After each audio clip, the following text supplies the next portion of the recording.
மகாபாரதத்துல ரொம்ப அழகான ஒரு கதை எனக்கு ரொம்ப பிடிக்கும். கிருஷ்ணரும் பலராமரும் காட்டு வழியா பயணம் போயிட்டு இருந்தாங்களாம். இரவு நேரம் வந்தோன்னே கிருஷ்ணரும் பலராமரும் பேசிக்கிட்டாங்களாம். நீ கொஞ்சம் நேரம் தூங்கு, ரெஸ்ட் எடு, எந்திரிச்சிரு, அப்புறம் நான் கொஞ்ச நேரம் தூங்குறேன், நீ தூங்குறப்ப நான் காவல் இருப்பேன், நான் தூங்குறப்ப நீ காவல் இரு. ஓகே. கிருஷ்ணர் தூங்கி இருக்காரு, பலராமர் காவல் இருக்காரு. ஒரு அசுரன் திடீர்னு என்ன தைரியம் இருந்தா எங்க ஊர்ல நீங்க ஸ்டே பண்ணுவீங்களா, தங்குவீங்களா அந்த காட்டுல, உன்னெல்லாம் என்ன பண்ற பாரு அப்படின்னு சொன்னோன்னு அவ்வளவு பெரிய பலராமர் பயந்துட்டாராம்.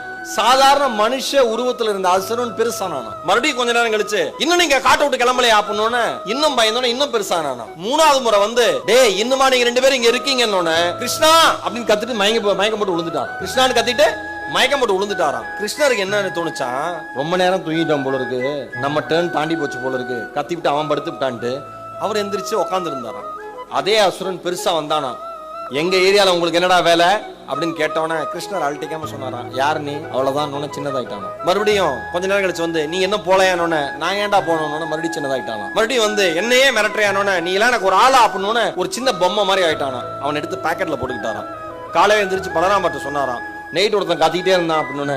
யாரு அப்படின்னு பேக்கெட்ல இருந்து எடுத்து காமிச்சாராம், இவன் தான் அப்படின்னு. இந்த கதை நடந்தது நடக்கல உருவகம் எல்லாத்தையும் விட்டுருங்க. ஆனா விஷயத்தை நம்ம வாழ்க்கையோட பொருத்திக்கோங்க. நீங்கள் பயப்படுகிற பொழுது ஒன்றுமே இல்லாத சிறு புள்ளியாக இருக்கிற ஒரு பிரச்சனை விஸ்வரூபம் எடுத்து உங்களை பயமுறுத்தும். உங்களிடம் பயம் இல்லாத பொழுது விஸ்வரூபமாக இருக்கிற பிரச்சனை கூட உங்கள் கண்களுக்கு சிறு புள்ளியாக தெரியும். இவ்வளவுதான் வாழ்க்கை.